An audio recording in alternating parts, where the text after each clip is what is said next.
This is Rough Drafts Welcome, the podcast where you can mess up, and we can too. I'm Sachiko. And I'm Erin. And together with the editors at Salt and Sage Books, we're changing the face of storytelling, one rough draft at a time. We're glad you're here. Let's get started. Hi, Sachiko. How are you? Hey, today? Erin. It's a good day. It's good. A nice sunny day. It's sunny here too.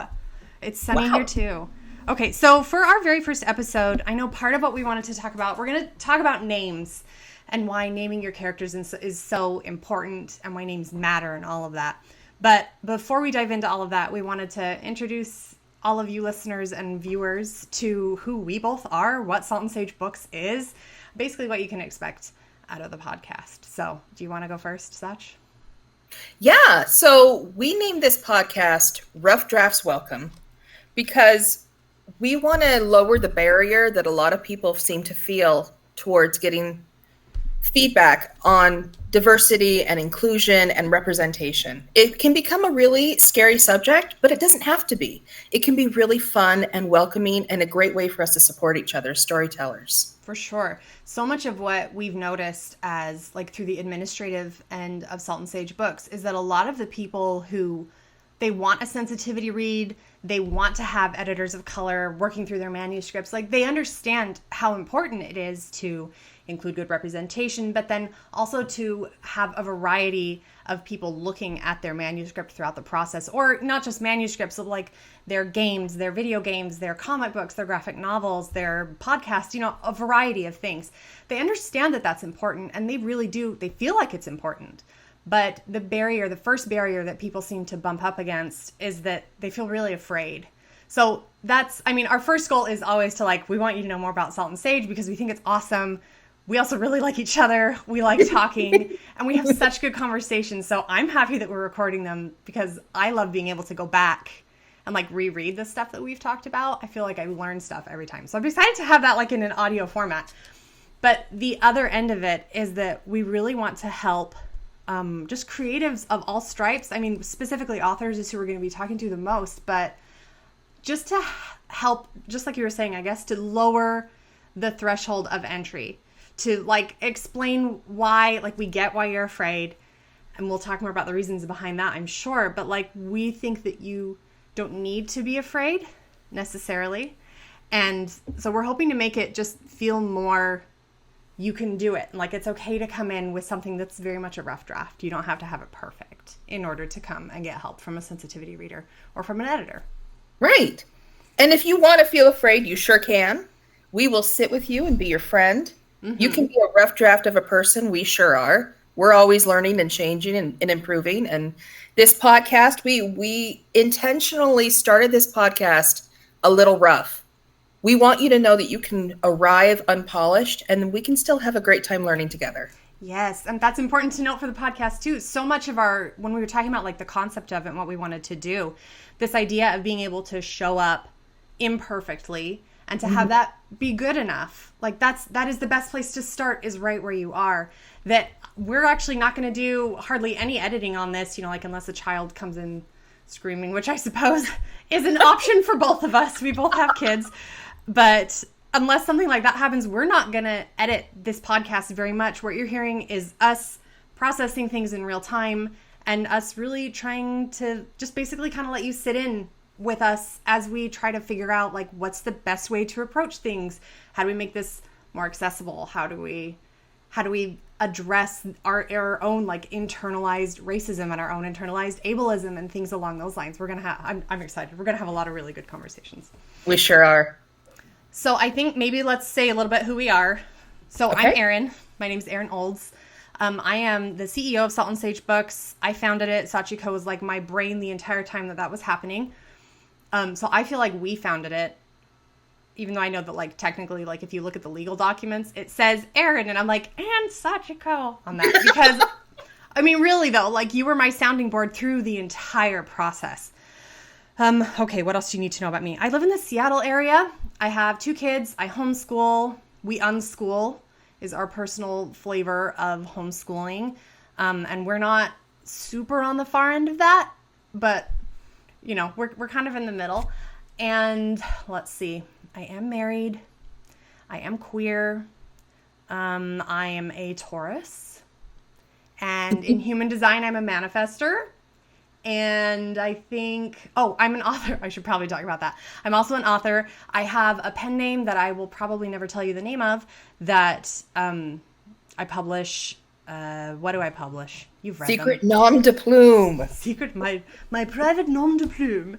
I write urban fantasy. Good grief. That's the word I was looking for. And then I have an agent, and I write middle grade with her, and I love her. She's marvelous. And I'm currently in the doldrums of being on submission. And it's just, I try not to think about it too much because it's just so much waiting. You just have to hurry up and wait. So I'm trying to be patient and write other books, and we'll talk more about all of that later. I think that's pretty much my entire life. Am I missing anything? I have a cat. Oh. He's very cute. I love him so much. He is a superior specimen. Would you say truly. Publishing is almost like just a connected series of waiting rooms? Oh my gosh, yes. Yes, absolutely. And then the people who finally do make it to like, okay, I've actually published, even that is another set of waiting rooms where you're like, okay, but did it do well? Did it get good critical reception? What did Publishers Weekly think? Oh, did I get a good review? Did I not get a good review? Ooh, someone did it on TikTok and like I had this random spike in sales that I can't explain, but like, yay. Or, oh my gosh, I've suddenly been flooded by negative reviews. And then the whole thing is all like you being like, well, did we make enough that the publisher is going to renew me again?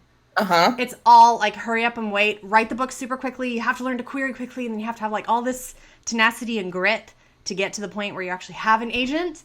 And you got to be so responsive, and then you got to be fine with no response from anyone else. Nothing. Just like radio silent. And you just have to be okay with that. And you have to be able to like be creative in that interim where nothing is happening and you don't know if things are going. You have no idea how things are going. Like you just don't know. And I can already tell, like, some people are going to comment on this and be like, you can always just ask your agent what's happening. That's not what I mean. I mean like on the end of where you're out for submission and then you have to wait 3 weeks, 6 weeks, 6 months, 9 months, a year and a half, whatever, until you hear back from the publishers, until your agent hears back. And in that space, you just kind of have to exist. I am detecting a future episode of self-care through the publishing process. Oh gosh, I can talk about that at length. Like, it sounds like self-management is like huge because it almost needs to be, which is amazing because at Salt and Sage Books, we work so hard on trying to improve representation in publishing, but the whole process of publishing can feel really hard. Oh, yeah. And it's something I try to keep in mind when I'm doing a sensitivity read because people are in the middle of a long process. They don't want to feel like they are under examination by yet another set of judges and gatekeepers. Mm-hmm. Mm-hmm. Yeah, and it can get so exhausting just like on your own mental resilience. Oh yeah. To be able to, I think especially because so many authors we're just tender little things. Yeah. So many of us, and like we know we have something to say. Mm-hmm. We have stories we want to tell, but we're not necessarily the kind who's going to go out there and start a YouTube channel as we're doing exactly that. But like it's, I think, I mean, and I know that's kind of a stereotype that authors are all like super introverted, but I mean, there are teeth to that. Like there's a reason that so many of us really don't love the parts of writing that are like getting feedback that it's so painful or putting it's your work out there. It's so like, it's hard. That perfectionism. Yeah. It's hard. Well, especially when, a lot of writing, you have to be sensitive enough to be able to see little truths in things and tell things in a way where people can feel themselves there. And that kind of sensitivity is hard. It's hard to have that coexist with just that rhino skin you have to get through all of these processes where it feels like you're on trial as a person. Mm-hmm. Yes, it really does. Well, and so much of what we write is like reflective of who we are as people. I think that there is definitely, we kind of joke that like everyone writes your first book is a self-insert novel. Always. Just Like, go with it. Just accept it. that's okay. So let's define really quickly. Will you just explain what's a self-insert novel? Just real Yeah. quick, in case anyone's like, I don't know what you're talking about. Yes. So self-insert, y'all, is your fantasy self. If you've ever thought, if I could go back and live my life over again, here is what I would do. And I would be the hero. And I would be strong and I would be smart. And a lot of people end up basing their first characters, especially a first person character in their first story. It's basically them. It's basically them inside the story world reacting to things. And that's fine. Yes. There are so many elements to storytelling. It's hard to even just get into the mode of knowing how to create that story world in words. So to take the shortcut of, well, the main character's me, so I'm just going to read. I'm just going to record whatever I would be wanting to do or think. It's fine. It's great for a practice. Use it as training wheels. Some people never move on from a self-insert character, and other people enjoy that self-insert so much. There are entire series that make money based on that. So it's okay. We do not need any scorn here. It is just a thing that happens that we all do. It's like writer puberty. Yep. It's like that. I mean, there are a couple of stereotypes that everyone talks about, like, don't start your book on it was a dark and stormy night or whatever. But we all have the beginning of some story that begins, it was a dark and stormy night. We all have that. I feel like you can find a lot of people that are kind of shamey about it. Yeah. And I think that is a shame, because when you make people feel, or rather, I don't want to say make, because people, we can choose how we react to things, and we have some amount of control over that. Hi, I'm in therapy. But many of us did it. Me too. like, when people are shamey about that and they say, like, oh, you should never start a novel like with someone waking up and then like looking in the mirror and getting ready for the day. But that's a fine place to start a first draft. Because if you're getting into the story, especially if it's the first time you've ever written, or if you're writing a story that's hard for you to write, or that's deals with something that's really close to your heart, or if it's super high concept, I don't think there's any shame in leaning back on those things, especially like the more books that I've written, and I've written a ridiculous amount of drafts. She's a beast. Like, she tracks her productivity on an Excel spreadsheet. Oh, it's jaw-dropping. I love my spreadsheets so much. But like, the more books that I have written, the more that I have realized that there is a lot of value in just starting. Oh, yeah. Because if you're trying to find the perfect place, that's really hard. That can freeze you in front of your screen for hours, for days, for weeks or months. You can just, like, you can have this little kernel, but, I have to find the right place to start. I think that you can erase that demand of yourself and just start with, one day this character woke up and she stood up and she looked at herself in the mirror and she had blue eyes and she saw how they sparkled in the morning sun, right? Whatever. But it's okay to start there. I wouldn't recommend that you end there, but like, that's such a good way to start a first draft, is you begin, you start somewhere. Start where you are. That's totally fine. So, practical tip, if your manuscript comes across our desk at Salt and Sage Books and it starts, it was a dark and stormy night, I woke up and looked in the mirror. I mean, that is okay. Start wherever you feel good and safe and just start rolling from there. It's okay. Yep. I've even had manuscripts that I've edited before where the author says, like, in their little introduction letter or whatever, like, I'm excited to get your help, blah, blah, this is what I need help with. And one of the things that they have requested, and I love this question, so now I ask it all the time whenever I send my stuff out, is I say something along the lines, I think I've started at the right point in the story, but if as you are reading, you come to a different conclusion or you find a different spot where you feel like it would be better to begin, please flag that for me so that I can think about it. I had a critique partner once who, her process was that she would write 10,000 words she just considered it pre-writing, but she would mark them, because her brain needed this, she would mark them as chapter 1, chapter 2, chapter 3, chapter 4, however many chapters. She was writing epic fantasy, so her chapters were quite long. Doorstop line, right. Yeah, they were big. They were good, but they were long. But she knew that she didn't actually start the story. She didn't actually find the right place to begin until like chapter 5. And she just knew that was part of her process. And then she would end up using those beginning 4 chapters. They ended up being really crucial backstory that Yeah. she needed to understand the characters. Like, it was her way of, instead of plotting in a really detailed manner, she just wrote. And so then she had this 10,000 character or 10,000 words of backstory that she would then end up like grabbing pieces from and being like, oh, okay, we need to go back and explain what happened here. Good thing I already have it written. Copy paste. And that would end up in like chapter 14 or chapter 27 or whatever, because they were important pieces of backstory. They just weren't important to know immediately. But that happened through her revision process. You know what this reminds me of? What? I think what you're describing is the capacity to have the self-acceptance to be able to be your own rubber duck. Yes. Okay. You were the one who introduced me to the idea of a rubber duck. Do you want to explain rubber duck? Yes. So rubber duck, it's a computer science term. And it's essentially that when you have a problem that is, if you're banging your head against the wall, you have a rubber duck. And a lot of people will have like a literal rubber duck that sits on top of their monitor or on their desk somewhere. And you just talk to the duck and you explain the problem out loud to the duck. And something about explaining the problem to someone or something or some duck, that suddenly it becomes like, oh, I know what needs to happen. Sometimes all you need to do is be able to verbalize it, and then that can unstick your wheels a little. Right. And one of the things that I specialize in is developmental editing on the rubber duck level, where people are You're like, so good at it. You're so good at it.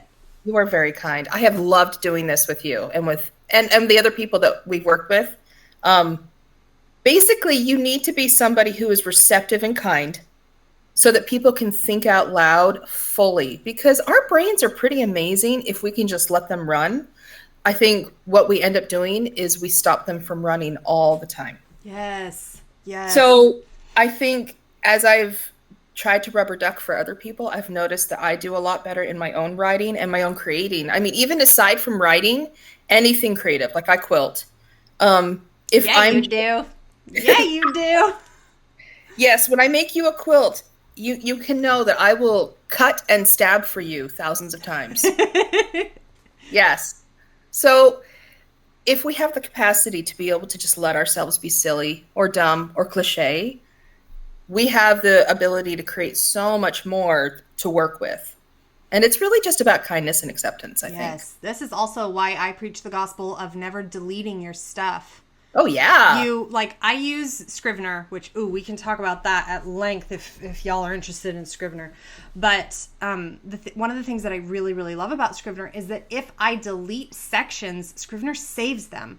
Like, not necessarily like if I'm going in and doing main editing, then it doesn't save like individual words or whatever. But like if I delete a whole scene, it will just move it to the deleted folder. And so I still have it. And I can't tell you the number of times I have gone back and pulled stuff out of there and been like, wait, I know I wrote a really solid kissing scene, but I hated it for some reason.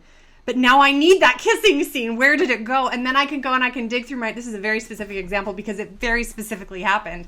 That I can go through and I can dig through my trash and be like, here it is. Okay. And then you can reuse it. So don't delete your stuff. Don't delete it. And if you use Word and you're getting to the point where you're like, oh, I hate all of this, it's terrible, save it, duplicate it, and then talk about how much you hate it in the new duplicated version.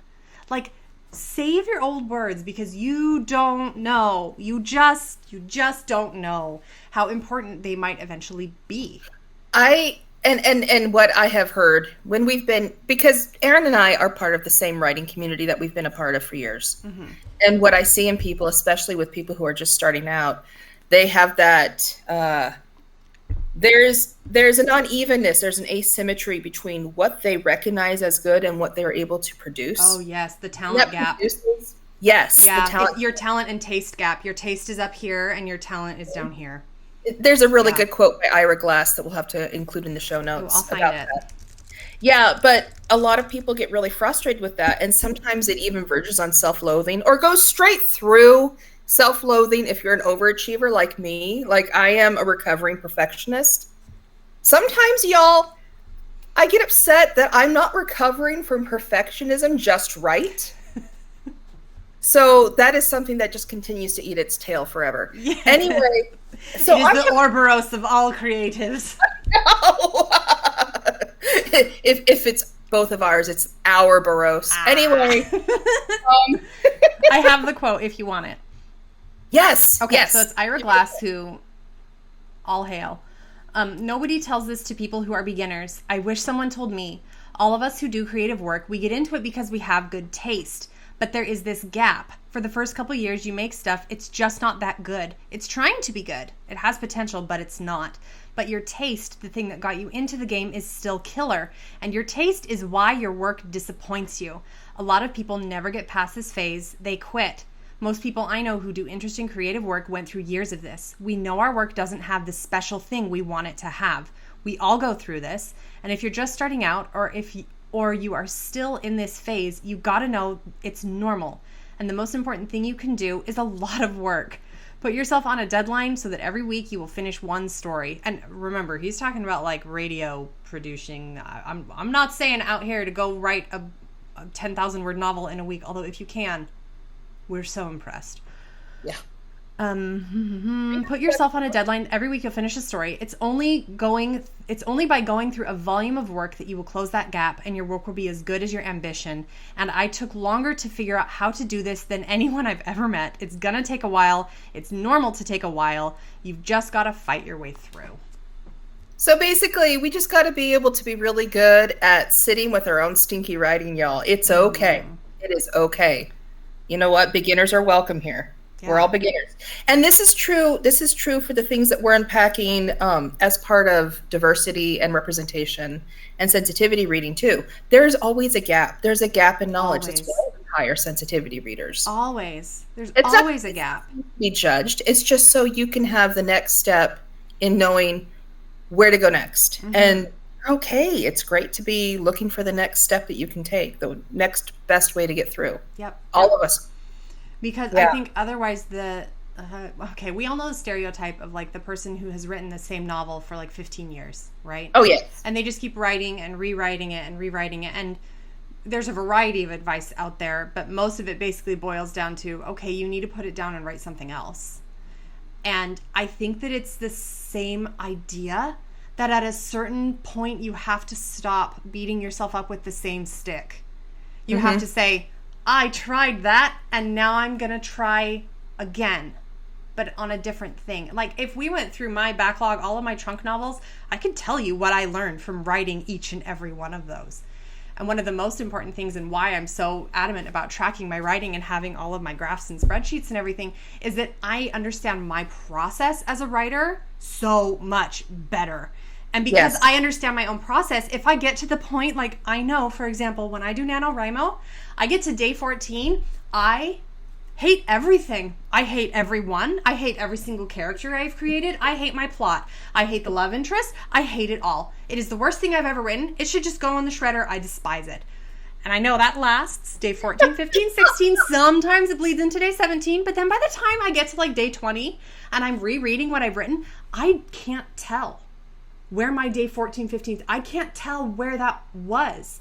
And so for me, like it's the dual thing of knowing, okay, I hate it. Yep, right on schedule. And also knowing I don't write worse when I hate my stuff. And I don't write better when I'm loving it. I just write. And it's pretty even across the board. And like that amount of information to know about yourself is so, for me, has been so important to have that grit of continuing. That shocked me when I started writing a lot and I was tracking it and trying to hit my daily word count limit, which, by the way, everybody, just because we're talking about daily word counts, it doesn't have to apply to you. We are not pressuring anybody. We will talk at some point about all of the different ways that we approach writing because we're both neurodiverse as all get out. Yeah. And we both parent full time, and I know you homeschooled for several years, and I'm in the midst of homeschooling, and like life is chaotic. And we'll talk about the ways to manage your creativity around that. But yes, know from this get-go, we are not saying that you must be like butt in chair, write 10,000 words every day. That's not who we are. It's just not. Because I think part of the problem, I know for me, was I didn't feel accomplished. I didn't feel good. But finding out that the stuff that I wrote when I didn't feel great it was indistinguishable from the stuff I wrote while I was feeling like a writer. Yeah, right. Where you're like, the muse is speaking through me and my fingertips are flying. And then you read that compared to your day where you were like, I hate this and every word's a slog. And they're like identical. Because we judge ourselves so much, even on our emotional state, while we are writing. And that is incredibly counterproductive when what we need to do is just write our way through a learning process, which requires showing up. You can do it so resentfully. You can do it with indifference. You can do it while growling out loud at the computer. You are still getting a benefit out of it. Yep. You don't have to make yourself do it. But the analog for me is showing up and getting an edit done. You also don't have to have a perfect emotional state for that to still benefit. We're not going to judge you. We see that so much with authors who come in for sensitivity reads too, where they're part of their intake thing will be that they're like, I know that I haven't done this perfectly. I know that I've missed things. Like, I've done my best, but like they move in, and I'm not trying to say that that's a good or bad space to be in, but that there is this sense of fear that is inside of us. That I think it's fine. Like, if you're afraid and you're moving forward, like, I would say that is where we want everyone in the whole world to be. You're scared and you're doing it anyway. Like, that is what bravery is you feel afraid and you're doing it anyway, because what's on the other side of it is something that you want more than you want to feel safe.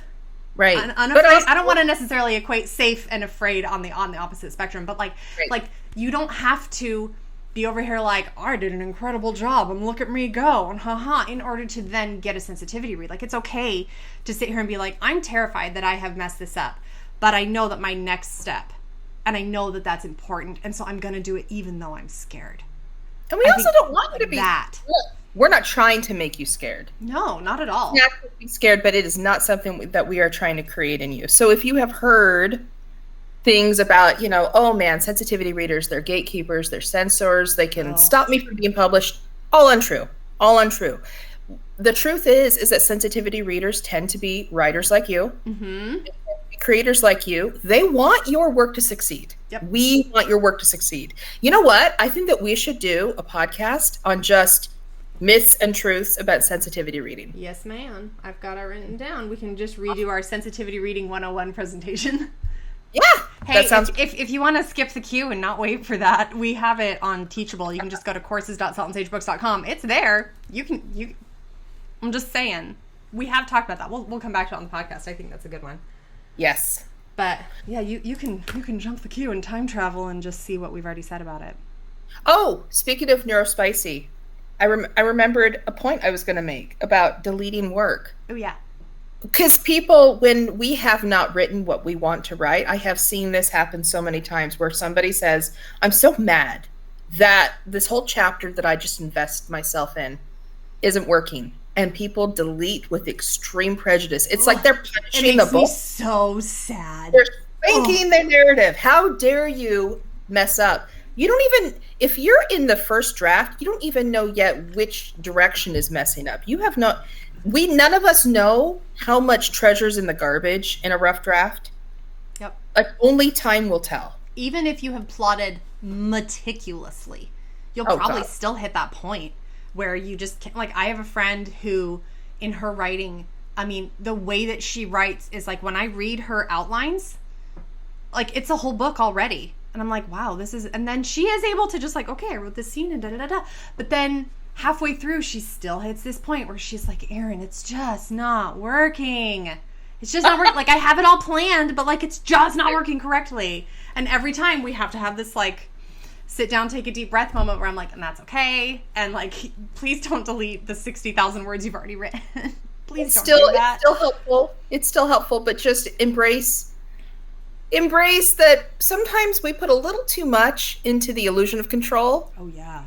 I mean, as homeschooling moms, we all know, or I've been this mom with the really organized house and day and unruly children. And sometimes, the children are unruly, but they are the reason. Yep. So, you can plan ahead in an outline, but once you start putting it down on paper, sometimes it just doesn't go all according to plan. That's okay. Yeah, I mean, it just doesn't, and there's no way to force it. Okay, we probably need to wrap this one up. I think you and I, we could go. We will go. We'll keep talking. But you didn't introduce yourself. Oh, let me introduce myself. And then we'll wrap it up for this episode. Okay, everybody. I'm Sachiko Suzuki. I am Japanese American, but I'm white presenting. So white presenting means I just happen to look kind of white. I'm not trying to look white, but this is what I look like. I'm mixed race, and some people can't see the Japanese. That's important because, especially if you're watching the video, I've had people go, but you don't look Japanese. Okay, yeah, if you say that in the comments, if you mention that she doesn't look Japanese, I will block your butt so fast. You do not get to comment on what someone else is supposed to look like. No, absolutely not. Zip it. Delete, delete, delete, delete, delete. Do not make that comment. Don't do it. Yeah. Continue. Sorry. I've gotten some weird thank you. I love you. Ooh, it makes me so angry. Like, ooh, you don't get to say what someone looks like. Ugh. You guys, this is her ferocity. In case it feels like it's coming out of left field, it is coming out of shared experiences over the last several years where she has watched or been a bystander or heard people say that to me and has seen how upsetting that is and how inaccurate. You know, I mean, I have family pictures and I look like what a lot of mixed race people look like all over the world. It's, well, for some reason, we'll have to talk more about the mixed race experience because, I mean, I only know what you've told me, but, ooh, yeah. You're going to hear plenty of my fury, or plenty of my rage and anger. It is one of my defining characteristics. Guys, one of my favorite things that Erin has ever said to me was when we were shopping together in Seattle, and she lost me in Uwajimaya. I did. I couldn't find you anywhere. I was like, everyone has beautiful long dark hair. Where did she go? I got lost. She lost me in Uwajimaya. I couldn't find you. It was wonderful. And I'm over here like with my very curly hair, and you're like, no, I can see you fine. I'm like, I know. I know. Well, I'm not mad about it. I'm tall too, which is part of the. Anyways, you're beautiful. It's funny the spaces that we fit into visually. Yes. Actually, funny side story. When I was in Italy, I had several people like come up. I was like in college. We went on a whole thing with the art history department. It was a lot of fun. Anyway, when we were in Italy, I had so many people come up to me and like speaking Italian, like that they assumed that I was local to there, which I was like, I am flattered, but I do not speak even an ounce of Italian, and I have no Italian ancestry, like at all. And you have Italian ancestry. I do. And it's funny to me, like the visual things that people are like, oh, you probably belong to that group, but we're wrong. We're wrong a lot of the time. I would even say people are wrong like a majority of the time. Yeah, especially with all the mixed heritage that a lot of people have. Yeah, unless you're familiar with it. So, can I finish introducing you? I want to say I just want to say more nice things about you. So, Sachiko has been a writer and a creative, I mean, since you were like 5. Like, I mean, you've been making up stories your entire live-long life. She has a really particularly beautiful way with imagery, which I don't know if you realize that, but you do. You're so nice. I've seen you post things, and everyone on Facebook is like, oh my God, the most beautiful. And I'm over here like, that's my girl. Let's see. Sachiko, you have children. I have 100 children. They are wonderful. I am so fond of your children. They love you. And yes, they are wonderful. I adore my children so much. I have really loved being a mom. They're good ones. Yeah. And let's see, you live in the radioactive tumbleweed side of Washington, which is far too far away from me. Yes. And I live on the pine tree, oceany side. You should move here. Where there it's not expensive. It's fine. What else do we want people to know about you? So, guys, we named it's Salt and Sage because Erin lives on the salt side of Washington State, and I live on the sagebrush side. Yeah, and I'm the one who's salty, and you're the one who's smart. Well, we're both pretty salty. We're very smart. There are layers to the name too. Like that was one of the things as we were talking about. I was like, "Hey, salt," and then that's funny. And then the more we looked at it, the more we were like, "Oh no, that's beautiful on like a number of levels." Because it just felt right. Like salt and sage are both cleansing things, and they're both really incredible at enhancing the flavor that's already there. And they can both be really, really subtle. But if you're missing salt in a dish, it just doesn't taste right. So like that's our whole thing is we're very like sprinkle with the magic, that we don't have any desire to like stand on top of you. We want to like enhance what you've already made. I mean, we're not talking about saffron as a seasoning. Like salt and sage, these are incredibly everyday items that's just accessible to everybody. Like anybody can grab this. Yep. Anybody can benefit from this. Yep. And I really love that it's just a little pinch can go a really long way. Right. It's great. Okay. So I am Japanese American. My dad emigrated from Japan when he was a kid. Being Japanese American has shaped me a lot. I've always been involved in all of my local communities, where all the places that I've lived in the US and in Japan. I lived in Japan for a while when I was a little kid. And where I live now in Washington State used to have a lot of Japanese American families, but it doesn't anymore, which means my kids and me and my parents, I live near my parents, we are the Japanese American community where I live. Yeah. So most people, if they have ever encountered anything about Japan, have encountered it through books or movies or games.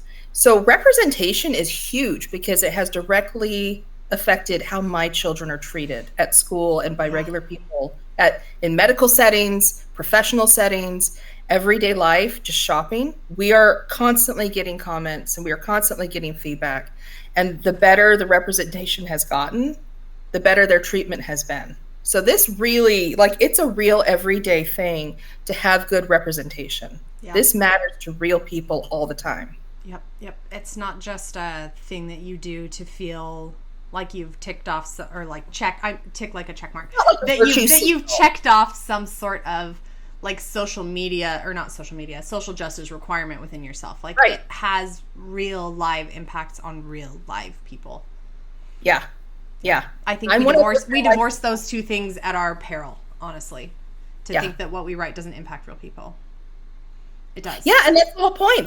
And we want it to impact real people, don't we? Don't we want our stories to connect with people where they go, oh my gosh, I feel it so strongly, I can't wait to share it with other people. Yes.